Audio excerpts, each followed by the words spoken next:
The Messiah said, "When you come to know yourselves, then you will become known, and you will realize that it is you who are the sons of the living Father. But if you will not know yourselves, you dwell in poverty, and it is you who are that poverty." Please, pakiroll nga po ang video para sa update natin.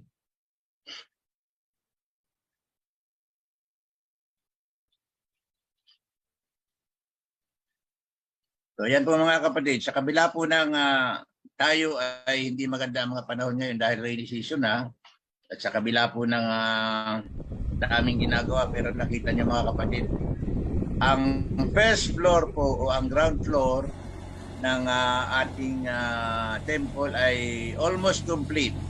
Katabunan na po yan. Nakita niyo doon dali yung mga wall na yan, dati ay ano, pero makita niyo may tabo na po siya. Ayan, yung buong ground floor natabunan na po. So okay na po ang ating foundation. Papunta na po yan sa second floor. So yan, mga bakal po natin 20 mm, 25 mm, standard. May na-detect po tayo na ilang substandard na mga bakal pero agad po ay pinasahuli. Agad po ay chinek natin yan doon sa supplier. Kaya wag po kayo mag-alala. Tinitiyak po ng ating mga engineers doon na nasa standard ang lahat ng gamit natin. Nakita niyo mga kapatid, natabunan na po lahat ng ground floor.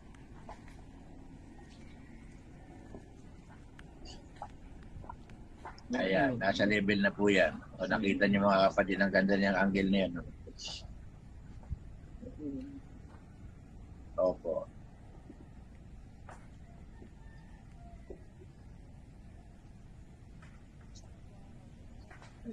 Ayan, ganda na po niya. Inumpisahan po natin yan ay March. I think March 13 o March 14, 2022. So, March, April, May, June, July, August, September, October, November. Practically, para 8 months lang, ha? 8 months lang po yan, no? Ayan. So, papunta na po tayo sa second floor. Nagdadagdag na po tayo ng mga bakal in preparation para sa pagbubuhos ng poste para po sa second floor. Ayan.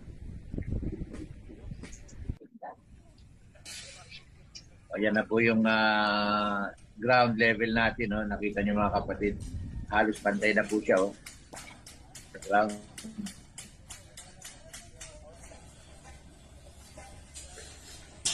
Ayan.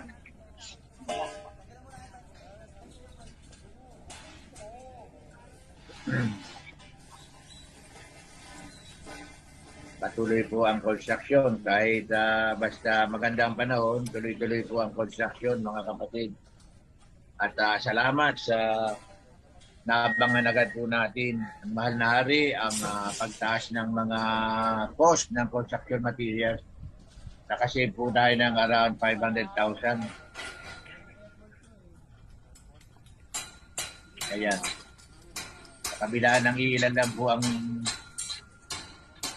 mga workers natin dyan, pero nakita nyo, mabilis po ang ang accomplishment.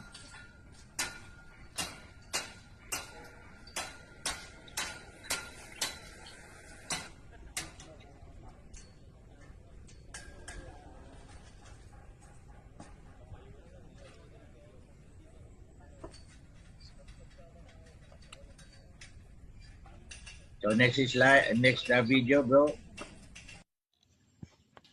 So ito naman po yung mga kapatid, yung ating slow protection. Last time na nag-present kami sa inyo, yan lamang sa ibaba, yun lang pong ibabang layer yung malaki. Pero ngayon po, meron na tayo sa ibabaw na medyo makitid na po yan. Pero ayan, nakakadalawang layer na uli po tayo dyan. Noong umpisa na yan. So mabilis din po ang pagtaas ng ating slow protection. Parang retaining wall yan eh. Ayan. Para hindi po bumagsak yung lupa. Yung next slide niyan bro. next video niyan. So yan po mga Ang kapatid, gagawin nangyari po dito, Manlari, is yan. lalagyan po daw ng sapatos. Ang diyan, kasi pag kukot-kutin ng, pag hindi po malagyan, tapos sunod-sunod ang ulan, kukot-kutin pa rin yan.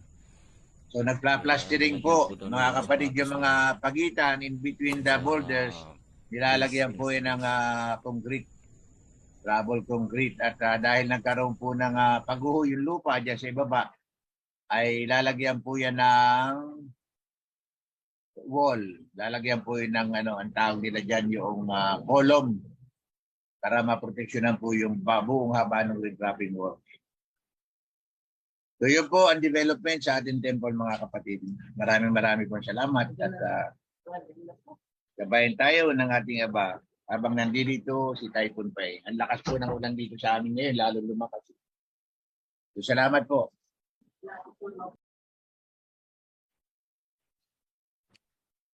Magandang umaga mga kapatid and happy Sabbath sa inyong lahat.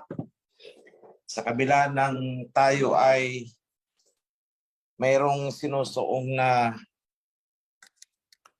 bagyo, literal na bagyo. Napakaganda ng mensahe kanina, pinakinggan ko mula sa simula. Mula doon sa puntong sinabi ni Priest Leon na tayo ay tumayo at manalangin.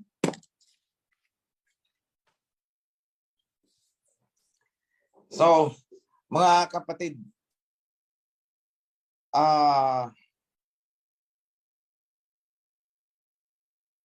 nagbigay ako ng payo sa priesthood na i-prioritize yung topic tungkol sa pita ng laman. So, yung mga hindi nakakaintindi dyan ng pita, kasi malalim na Tagalog yan, yung common term na ginagamit yan ay libog. Yan ang common na naririnig ninyo. Sa malalim na Tagalog, pita. Walang pinagkaiba. Na yung mga last.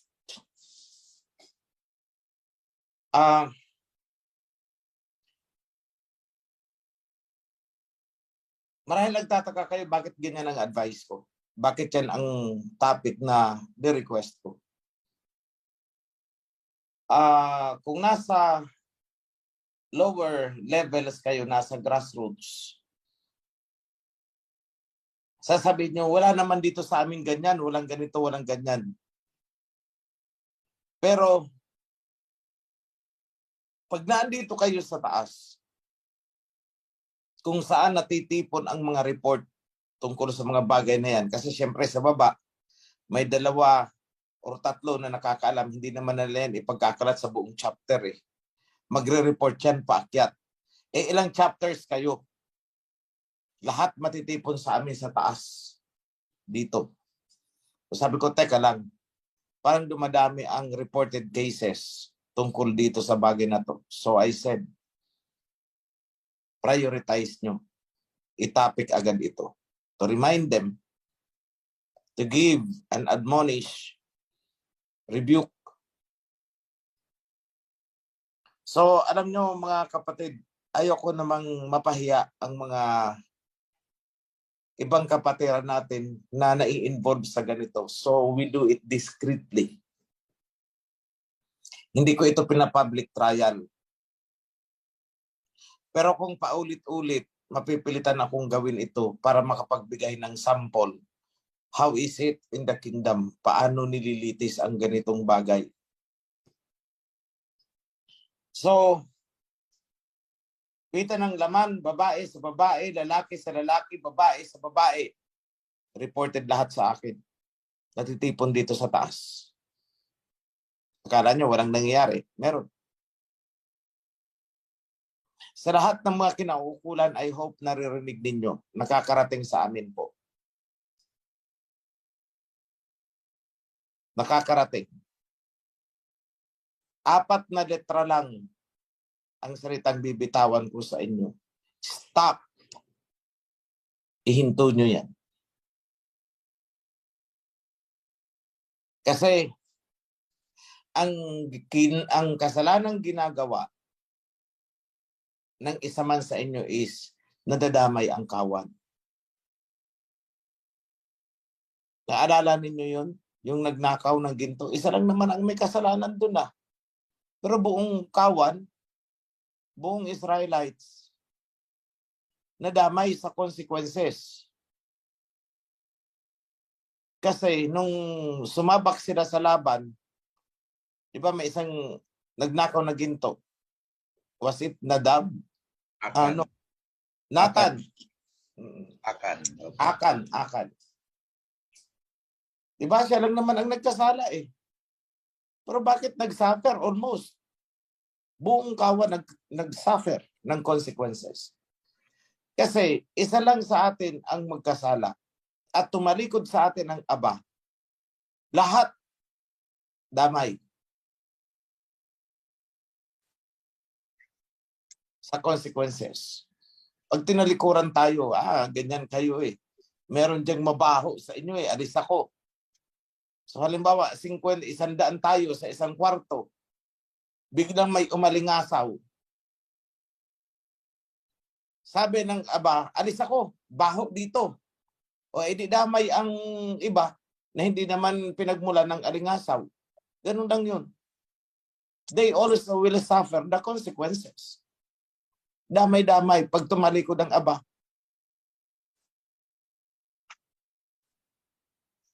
So, mga kapatid, ako'y nakikiusap sa inyo. Lalo pa ngayon na maraming mabibigat o malalaking gawain na sinusuong ang top management. Hindi ko pwedeng sabihin sa inyo. Kasi mahirap na. Ayoko itong ma-preempt. But this will be a boom para sa lahat sa atin. This will create employment in the future nationwide. So we are working on that. Pero ayoko munang magbigay ng anumang detalye. Kasi baka kumalat, ay matunugan ng kabila. Dito sa reminder ko, advice. Hindi lang po kawan ang pinatutungkulan ko dito, kundi lahat. Ayoko mag-single out ng tao, pero alam naman ninyo kung nasasagasaan kayo, edi umaray kayo. Silently. I will protect your privacy. Kasama dito, priesthood pababa. Hindi ko sinabing makasalanan ang mga priest ha.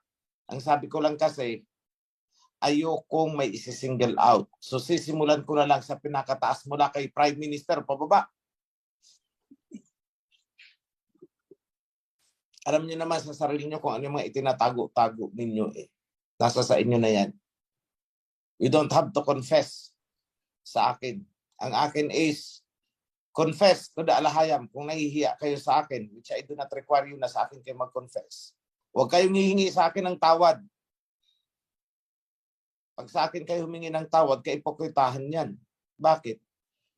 Hindi naman kayo sa akin nagkakasala eh. Bakit sa akin kayo hihingi ng tawad? Doon kayo humingi ng tawad sa taas. Huwag sa akin. Huwag kay Prime Minister. Huwag sa priesthood. Hindi naman kayo nagkasala sa amin eh. Doon kayo sa taas. Di ko kayo sagutin. Di na ako nagkulang. Kahit magluhod-luhod kayo sa harap ko, patatayuin ko kayo. Huwag ka sa akin. Doon. Wala akong karapatan. Wala akong authority para magpatawad ng kasalanan mo eh. Kung administrative lang yan, pwede. Ako magpapatawad sa'yo. Administrative eh. Pero kung ganyang klaseng kasalanan, ay anong karapatan ko para magpatawad niyan? Blasphemy ang gagawin ko pag sinabi ko sa sige, pinatatawad na kita.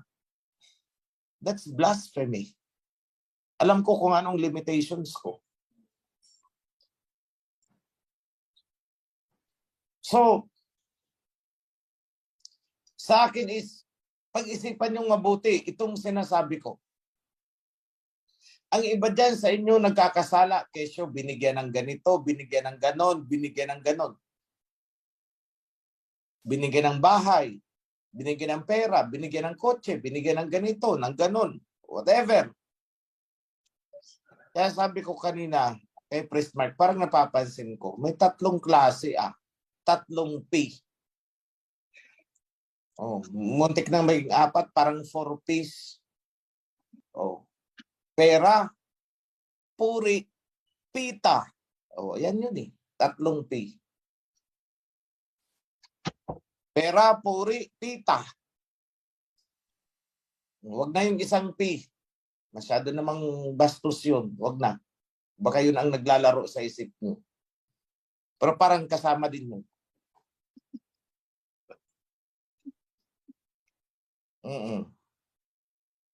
Puro 4 letters. Pera. Puri. Pita. Po. Oh, yun. Apat nga ng letra. 4 Ps.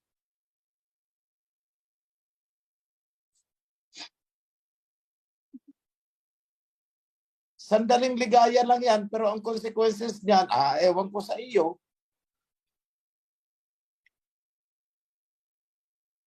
Ako na magsasabi sa inyo, isa lang yon. O kaya dalawa, sige, tatlo, oh. Kasunod ang E. Kasunod ang O. Pagkatapos niyan, ano na? Nag-iisip ba kayo? Tandaan niyo mga kapatid, ang utak natin ay nasa taas. Nasa ulo. Huwag po nating ilagay ang ating utak sa puson. Kapahamakan ang aabutin mo niyan.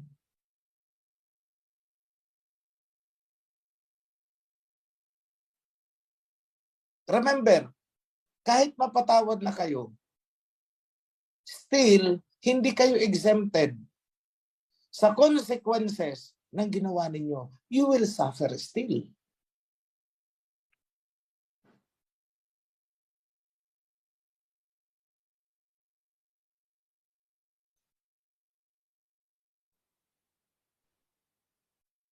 Kaya nga, nakasulat dyan sa Isaiah. Yung mga kung saan binanggit ng mga eunuch. O, pakibigyan na lang sa akin yung chapter, yung numero, versikulo. Hindi ko sa ulado pasensya na. But I am pretty sure, sinulat ni Prophet Isaiah kung saan binanggit ang mga eunuch na sinikil ang kanilang mga pita upang maglingkod sa alahayam. Nandyan yan, hindi ako nag-invento ng sinasabi ko. Hindi yan sarili kong salita. Kung nagawa ng mga taong ito, bakit hindi natin magawa? Pwede naman kung gugustuhin talaga natin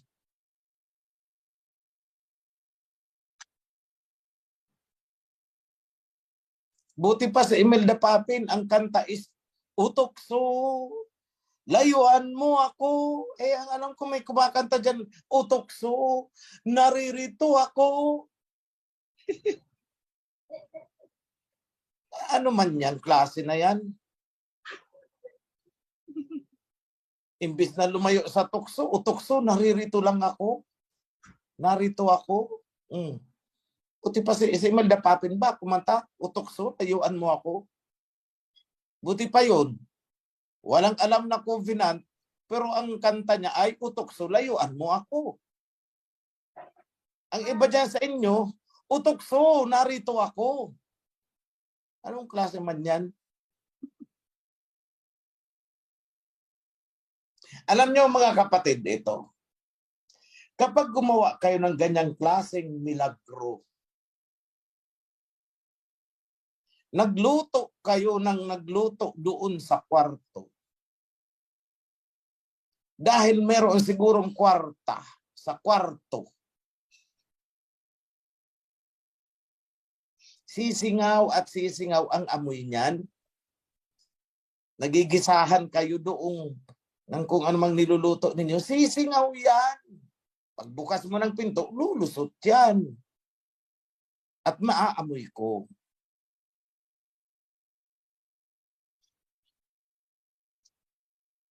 O ano mangyari sa iyo? O kung hindi man ako ang makaamoy, kapatiran ang makaamoy, edi malalagay ka sa kahihiyan.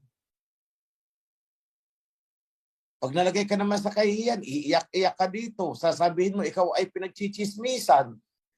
May pwede bang pagchismisan kung wala kang ginagawa? Diba? Minsan, ako yung nagpapasalamat din sa mga chismosa at chismosa tuloy eh.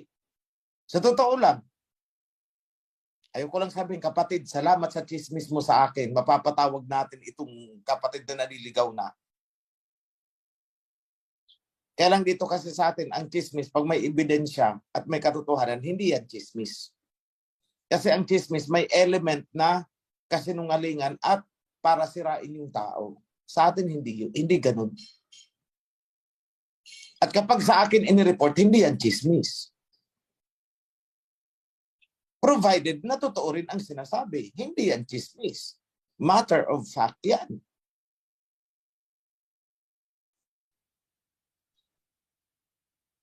So sa atin, please, kung gagawa kayo ng ganyan, huwag nyo nang idamay naman ang kawan. Huwag yung pati yung kawan magkakagulo. Bakit si ganito, ganun. Hindi pinarusahan ni OHC. Tapos kami dito pinarusahan, ganito, ganun. So parang nagkakaroon tuloy ng favoritism. Kaya pasensya na kayo, pag may nalaman ako dyan, at talagang mataas ang percentage na mukhang may katotohanan, ay ipapatawag talaga kita. Kung sobrang busy na ako, kasi kung umabot na tayo ng hundreds and hundreds of thousand, maglalagay na ako ng mga judges dyan. Hindi na ako mismo. Ganyan ang kalalabasan niya. So ano mangyayari sa iyo? Mapapahiya ka. So wag na pong umabot doon. Wag niyong isipin na, sige na, para sinubukan ko lang naman, tinikman. Anyway, may sin offering naman eh. Baka dumating doon sa punto na magsisin offering ka, yung i-offer mo, ikaw ang pakainin ko, ipaubos ko yan sa'yo. Huwag kang tatayo hanggat hindi mo ubos ang isang buong kambing. Kung priest, buong sige, ubusin mo yan.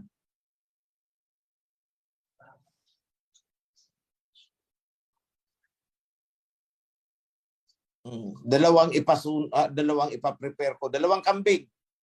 Yung isa susunugin, o yung isa parusa sa'yo, kainin mo, ubusin mo yan, huwag kang tatayo na hindi yan ubos.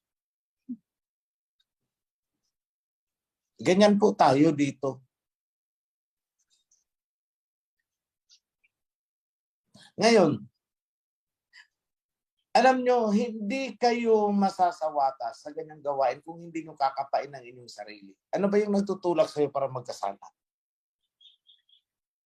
Yun ang kailangang alamin mo. Bakit ako nagkaganito? Anong meron sa akin? Kasi naman, bro, OHC, ang taas ng L ko, makalabit lang ako, talagang nagkikisay na ako. Di magtanim ka ng papayang, maraming papaya. Araw-araw kain ka ng papaya. Totoo yun.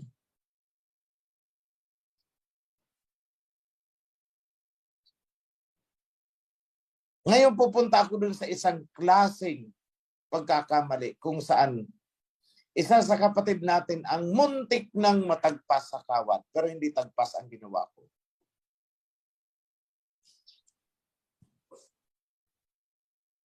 Alam niyo, ang iba nagkakasala dahil sa kakulangan ng pananalig. Ayoko nang gamitin ang salitang pananampalataya.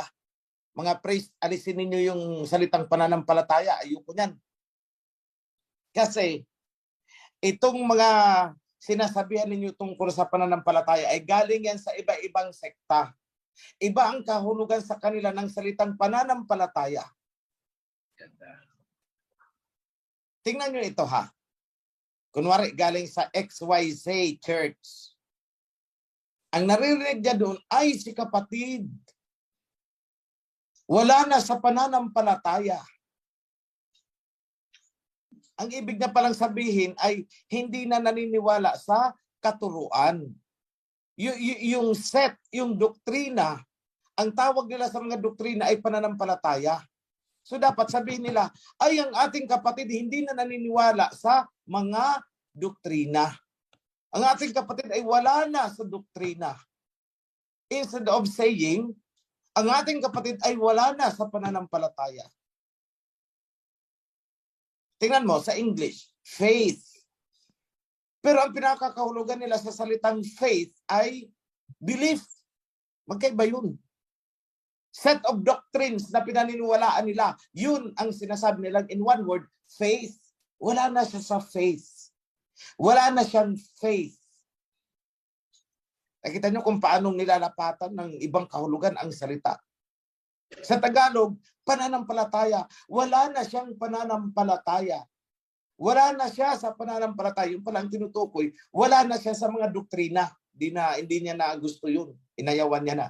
Tumalikod na siya sa mga doktrina. Pero pag itong mga taga-church ang magsasalita, tumalikod na siya sa pananampalataya. Oh. See? So sa kanila, ang salitang pananampalataya ay yung tinutukoy pala ay mga doktrina. So sa akin mga priest, wag na ninyong gagamitin ang salitang pananampalataya. Palitan nyo yan ng pananalig.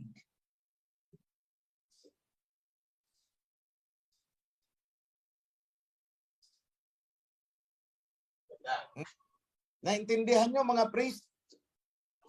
Wala na siya sa pananalig. Hindi na siya nananalig. Yan na po. Yan na. Masusunod pa man na. Pananampalataya, dahil ang nakakarinig sa inyo, hindi talaga nila naintindihan kung ano ang salitang pananampalataya. Doktrin pala ang pakaintindi nila, mga katuruan nila. Tinalikuran niya na ang pananampalataya. Ibig sabihin, tinalikuran na ang mga doktrina. Yan. Nakita nyo kung paano gumawa ng libadura itong mga sekta-sekta na to. Ngayon, may isa dyan. I hope nakikinig ka. Brother. Sana nakikinig ka. Nagawa mong magkasala. Inalis mo ang transparency mo sa amin. Dahil sa kakungulangan mo ng pananalig. Dahil sa kakulangan mo ng pananalig. Ito, hindi ko na ito inungkat eh.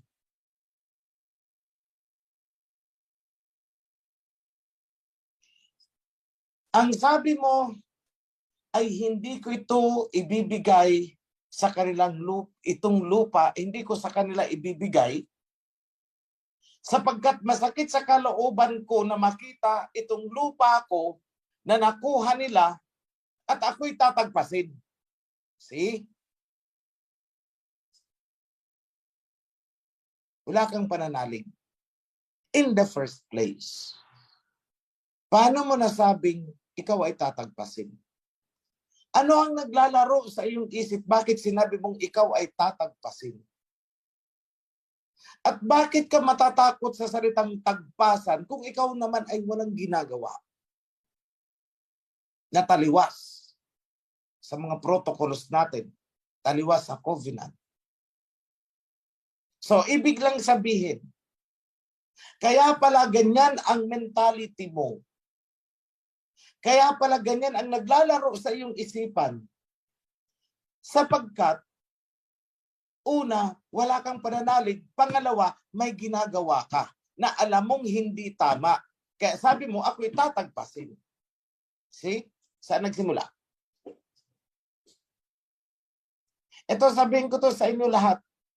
Huwag kayong matatakot dyan na kayo ay tatagpasin. Mag-leader ka man o kung ano ka. Huwag kang matakot. Dahil yung takot na yan ang magtutulak sa iyo para gumawa ng hindi tama. Manalig ka. Bakit ka naman tatagpasin? Kung ikaw naman ay walang linalabag. Ang dami nating donors. Bakit sila nag-donate? Sapagkat wala silang ginagawang, alam nilang mali. At kung may mali man silang nagagawa, alam nilang ito'y kanilang itutuwid kapag sila ay kinorek. Nandun yung pagsunod. So wala silang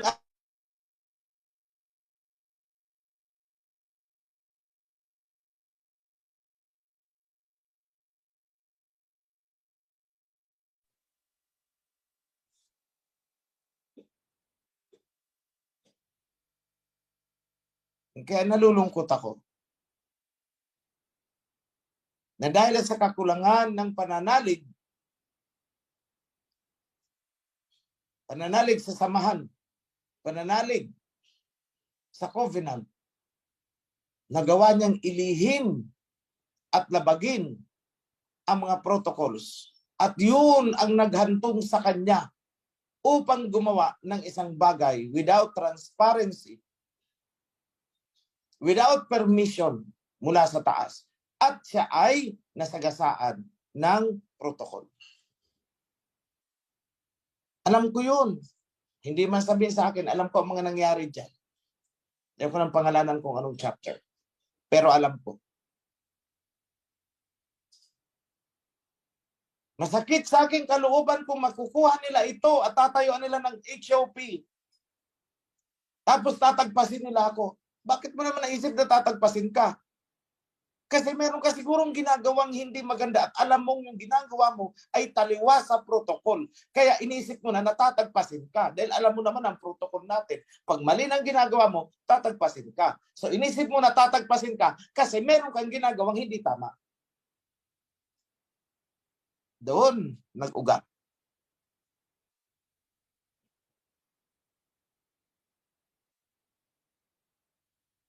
Kasi kung tama, alam mong tama ang ginagawa mo, at alam mong kung ikaw man ay nagkamali, willing kang i-correct, kahit kailan hindi mo maiisip na ikaw ay matatagpas, I tell you, lahat kayo. Kasi sinabi ko na, walang matatagpas. Wala akong tatagpasin na naninikluhod at ibinaba ang pride at inamin ang pagkakamali. Wala akong tatagpasin na ganyan. Kung administrative, you will suffer the consequences. I will forgive, but you have to repair your damages. Yun ang ibig sabihin nun eh. Nilabag mo, ikaw ay nagwala-wala dyan. Ngwari, pinagbabasag mo ang kung ano-ano dyan dahil nagwala-wala ka. Nagwara-wara ka. Ipagpapatawad ko sa iyo ang pagwara-wara mo. Pero yung mga baso na binasag mo, palitan mo. Yun, consequences. Ganun lang yun. Alangan, pinatawad kita, wala na yung mga bayarin mo. Ay hindi, palitan mo yan. Gawa ka ng paraan. Face the consequences. Kasi kung hindi ko yan sa'yo papapalitan, where is righteousness?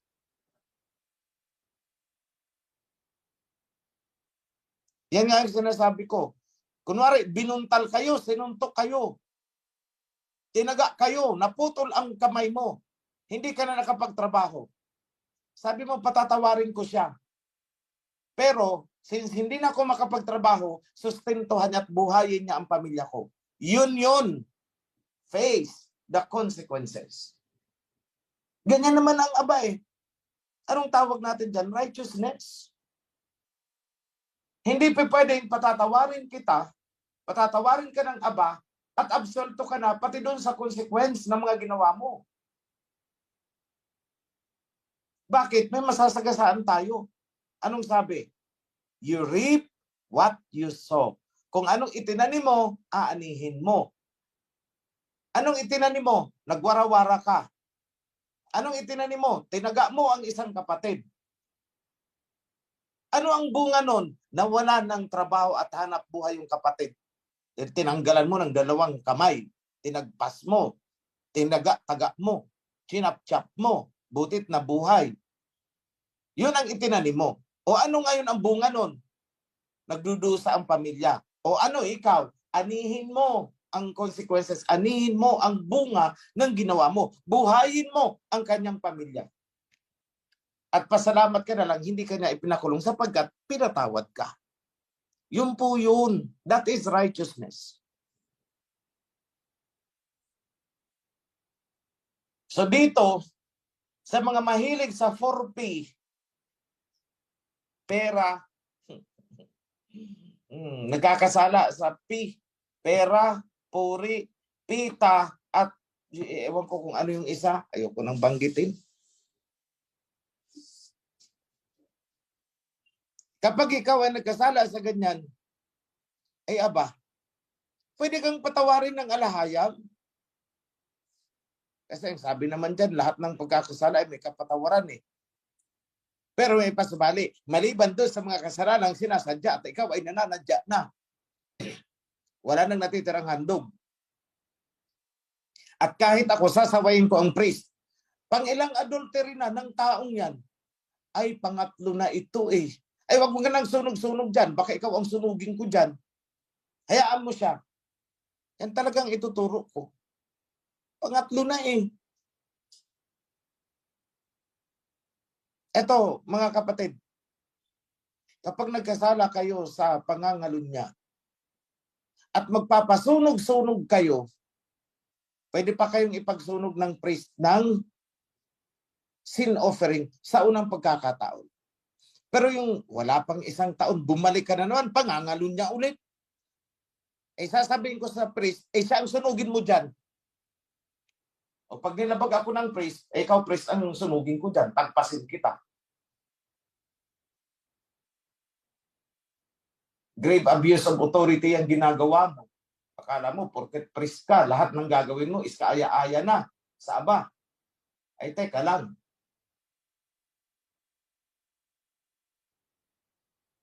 So I hope mga kapatid, hindi ako magtatagal. Sa ngayon, meron tayong bagyo. Tulad ng dati. Manalangin kayo sa inyong sarili, pumasok kayo sa inyong mga silid. Ipanalangin niyo ang buong kawan. Isama niyo na rin ang buong bansa. Sana wag nang madagdagan ang namatay.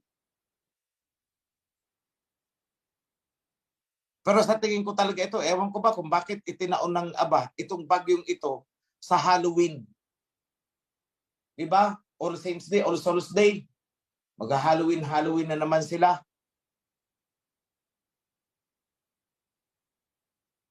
So I don't know kung sinadya talaga ito ng aba para hindi matuloy na naman yung mga ganyan-ganyan nila. Kasi insofar as Feast of Tabernacles is concerned, naidaos natin. Yung may na-aksidente, buhay sila. Buhay. Pero kung titingnan mo ang wreckage ng sasakyan, total wreck. Pero ni isa walang namatay sa kanila. No serious injury. And that is a miracle.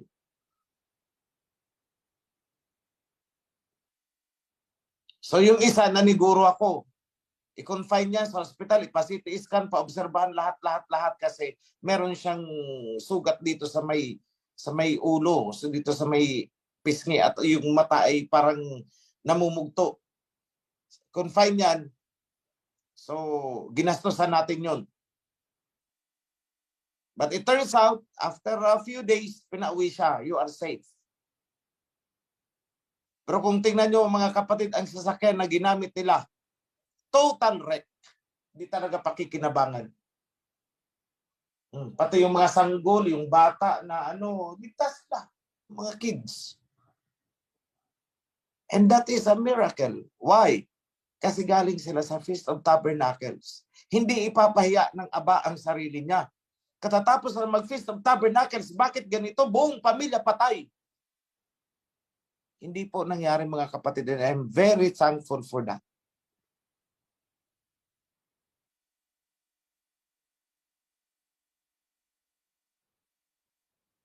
Ang iba, mga kritiko natin, bakit aksidente? Ang sagot ko, bakit buhay lahat? Despite na ganun.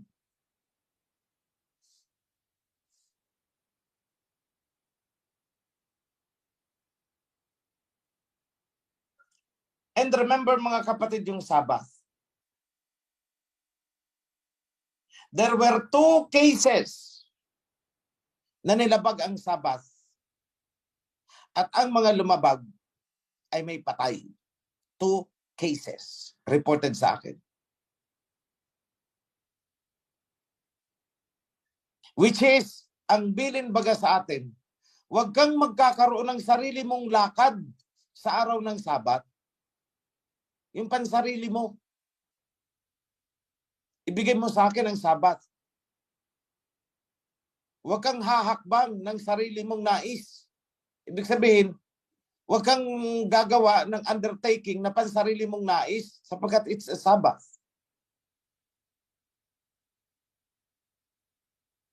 Yung isang namatay noon, nag-inuman sa araw ng Sabat. Ano? Patay.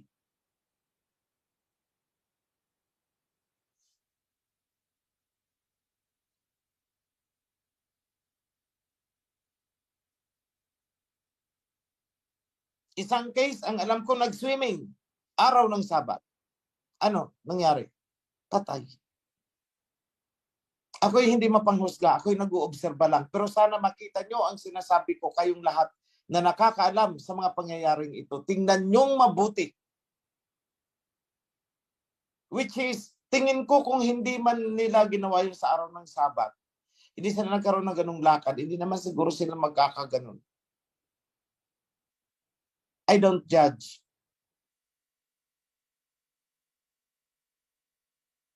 Ito'y obserbasyon lamang. Hindi isang pagkukundina. Patawarin niyo ako kung medyo masakit ito sa mga naulila.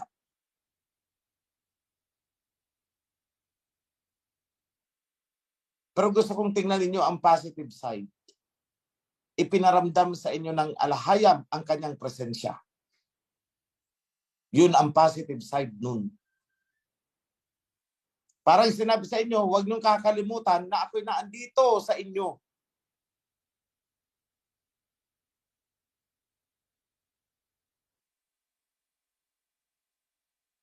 Kaya mapalad pa din kayong mga naulila na nananatiling nananalig.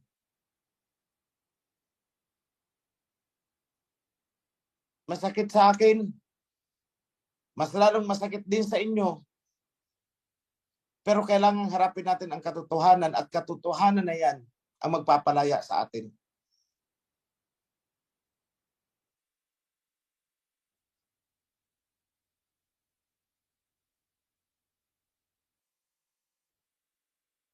Ngayon, pinakita sa inyo ni Priest Senen ang ongoing construction.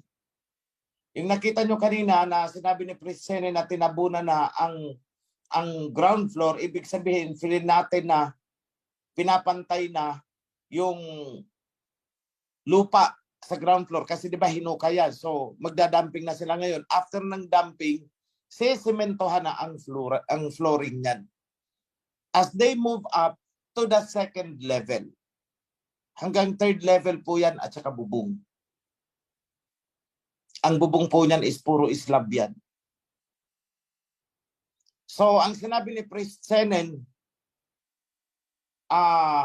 kanina, naagapan natin ang pagtaas ng presyo. So, nakasave tayo ng humigit kumulang 500,000. Kasi talagang nag-raise up kami ng 6 million para mabili yung mga materials na kakailanganin up to the extent na aabutin ng budget. So, we have accumulated 6M mula sa different bank accounts natin. Tinipon lahat yun at isang bulto, bilhin na. Kung ilang truck yung semento na yan, ilang truck ang kabilya na yan, ano pa yung mga kailangan, bilhin na lahat. Dahil the following day, tataas ang presyo, which is hindi kami nagkamali. Ang hindi lang namin akalain na tataas pala ng higit sa doble ay ang presyo ng buhangin yata, yun o graba. Yung dating, kunwari, yung dating nabibili natin ng 900 ay nasa 2,000 plus ngayon. Eh kung natimbrihan lang ako noon, papabili na ako ng maraming truck siguro.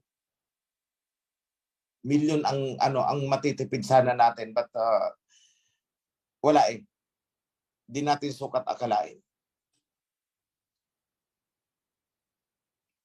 Sa muli mga kapatid, ako'y nananawagan sa inyo.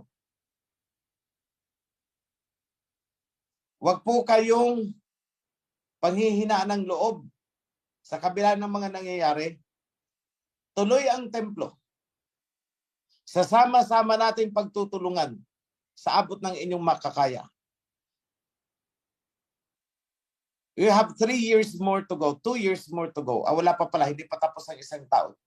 Kasi 8 months pa lang tayo mula nung, it was March 14, groundbreaking. March 14, April, May, June, July, August, September, October. 7 months pa lang pala, hindi 8 months. Pero kita nyo ang development niyan. So the target is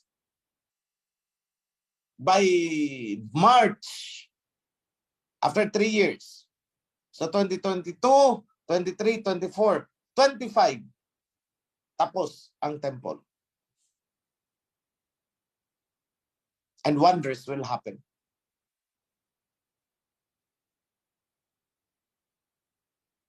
Sa mga nakakaluwag-luwag dyan sa buhay, please,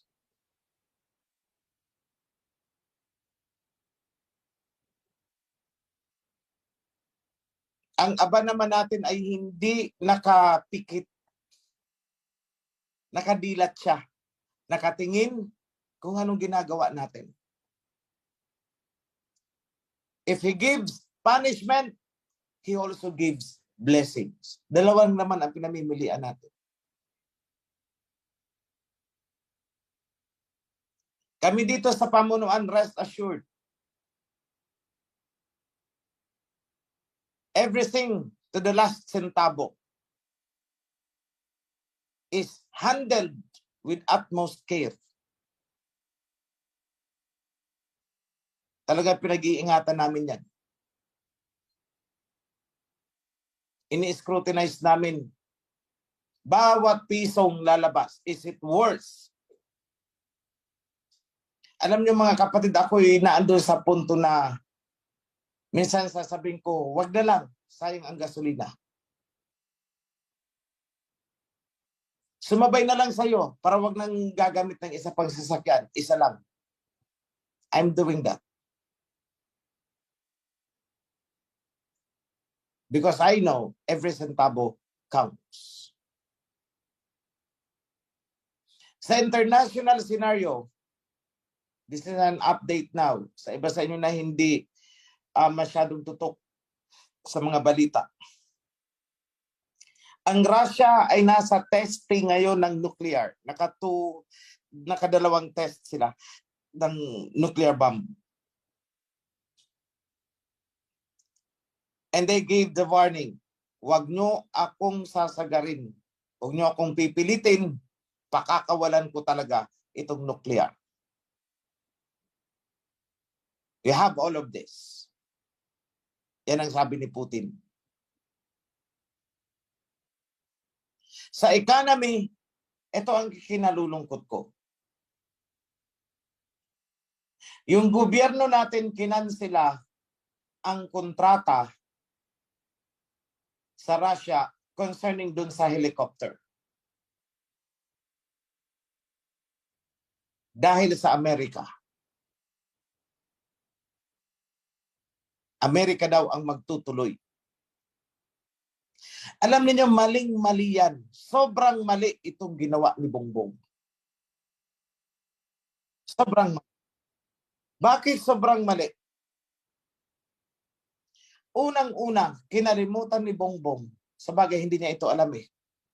Yung sanctity of a contract. A contract is a covenant. At bawat covenant, bawat kontrata ay dapat tinutupad. Tingnan nyo ang sinabi ng energy minister ng UAE. Anong sabi? Pasensya na kayo, Europe. hindi ko pwedeng kunin o bawasan ang oil and gas na naikontrata ko na sa Asia para lang punuan ang pagkukulang ninyo dyan dahil hindi na kayo sinusuplayan ng Russia. Dahil sa amin, ang isang kontrata ay banal. Magtiis kayo. Hindi ko pwedeng sirain ang kontrata ko sa Asian nations para lang pagbigyan kayo. I will not do that. See? Matinong kausap. Eh ito namang helicopter deal na ito, ginawa ito noong pa. Panahon pa ni Duterte. Wala pang Ukraine na yan. Ibig sabihin, kailangan to pa rin yan. At kung pagbibigyan sana ni Bongbong, itong Amerika, eh di, ngayon pa lang sasabihin na, oh, Russia, hindi na ako makikipagkontrata muna sa inyo, alang-alang sa Amerika, kung ganyan ang gusto niya. Hindi yung kung ano ang naikontrata niya na before, kakansilahin niya. Yung naikontrata ng government, kakansilahin niya. Bakit? Anong epekto nito? Galitin mo ang Russia. Ang ginalit mo ay buong Middle East. OPEC. Hindi ba't nagsalita na si Putin noon? At pinangangatawanan ng OPEC countries ang salita ni Putin. Na magbebenta kami ng krudo sa mababang presyo doon sa mga friendly nations sa amin. See? Ibig sabihin, special price ang ibibigay nila sa mga bansa na hindi sila kinakalaban. Noon si Putin lang yon. Ngayon, sino mga kasama ni Putin? Qatar, UAE. Lahat yan, sympathizers na ni Putin. Hawak na ni Putin yan. OPEC. Galitin mo ang mga yan. Ano mangyayari sa atin dito? Eh di nagtriple ang presyo ng krudo. Magtitriple ang presyo ng gasolina. Taasan lahat ang presyo natin dito. Ito ang tanong. Kaya ba tayong tulungan ng Amerika? Hindi. Bakit? Kung sila nga doon kinakapos paano pa tayo tutulungan dito? So in short, si Bongbong nakisawsaw dito sa problema ng Ukraine at Amerika laban sa Russia. Kung pag-uusapan ang oil, crudo, gasolina, gas, kung pag-uusapan natin yan, OPEC, magkakaisa yan eh. At Russia ang nangunguna dyan. Ginalit mo ang Russia. Tinalikuran mo. Kinansela mo ang hindi mo dapat kansilahin. Then ang pinakikisamahan mo ay ang kalaban nila. Anong mangyayari sa atin?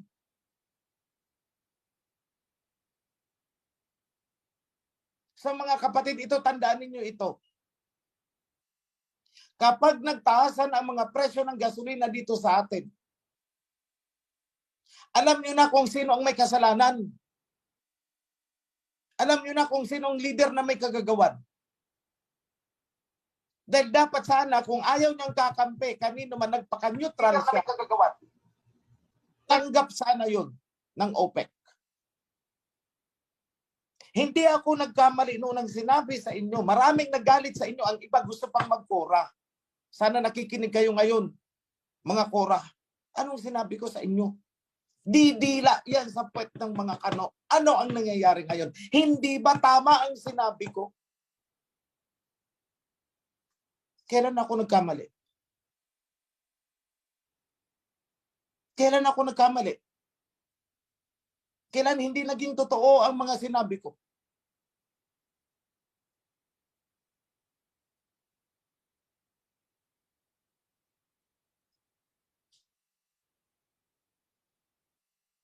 Sige, itong mga makakano dito, galitin nyo ang OPEC, galitin nyo ang Russia, galitin nyo ang Russia. Ewan ko lang sa inyo kung ano mangyayari sa inyo. Parang magiging Europe tayo dito. Pasalamat na lang tayo walang winter. Walang winter ang ating bansa. Kasi kung meron Ngayon pa lang, tumatagis na kayo sa iyak. Kita nyo sa Europe, kaliwat kanan, bawat bansa, rally na ng rally ang mga tao. Dahil nagdoble na ang presyo ng mga bilihin, plus kukulangin sila ng gas or whatever.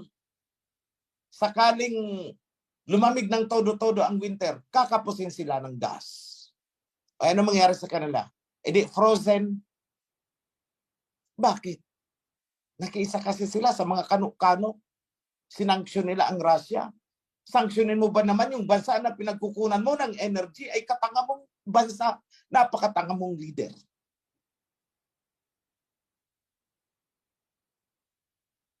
Para mong kinagat yung kamay na nagsusubo sa iyo ng pagkain. Ganun po ang ginawa nila. At ngayon, na-realize nila. Kaya maraming bansa sa Europe ang galit ngayon sa US. Galit sa EU.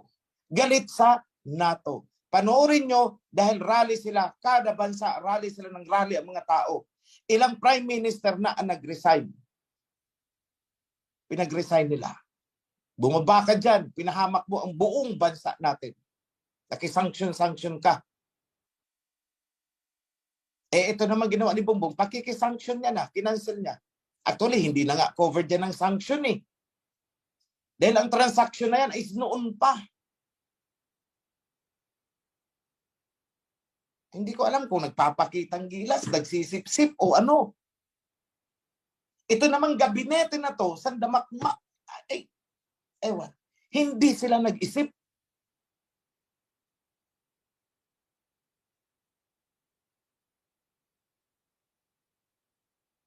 So what can we do?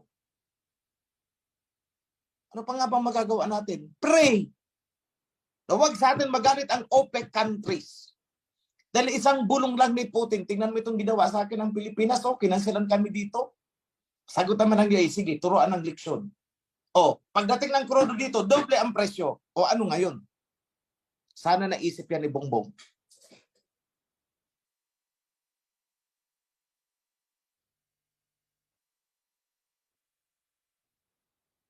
So kayo ngayon, avoid unnecessary expenses.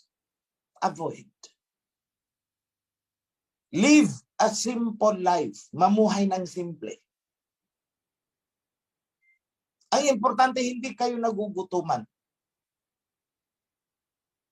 Yung mga layaw-layaw na yan, ibigay nyo na lang yung panglayaw-layaw ninyo, mga turtor ninyo kung saan-saan, mga kung ano-ano. Bigay nyo na lang para sa alahayam. Baka siya ang gumawa ng paraan. Hindi baka, talagang siya ang gagawa ng paraan. If ilalagay natin sa kanya ang 110%, 201,000% nating pananalig.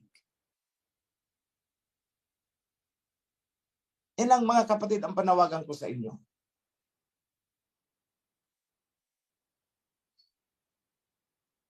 So sa kabila ng masamang panahon, don't be discouraged. Just go on. Walk on. Tuloy lang tayo. And before I end, raise up your hand.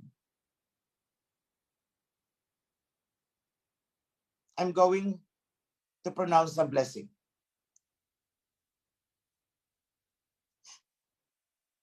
Sa ngalan ng ating Abayahawa, I invoke the promises na nakasulat sa covenant.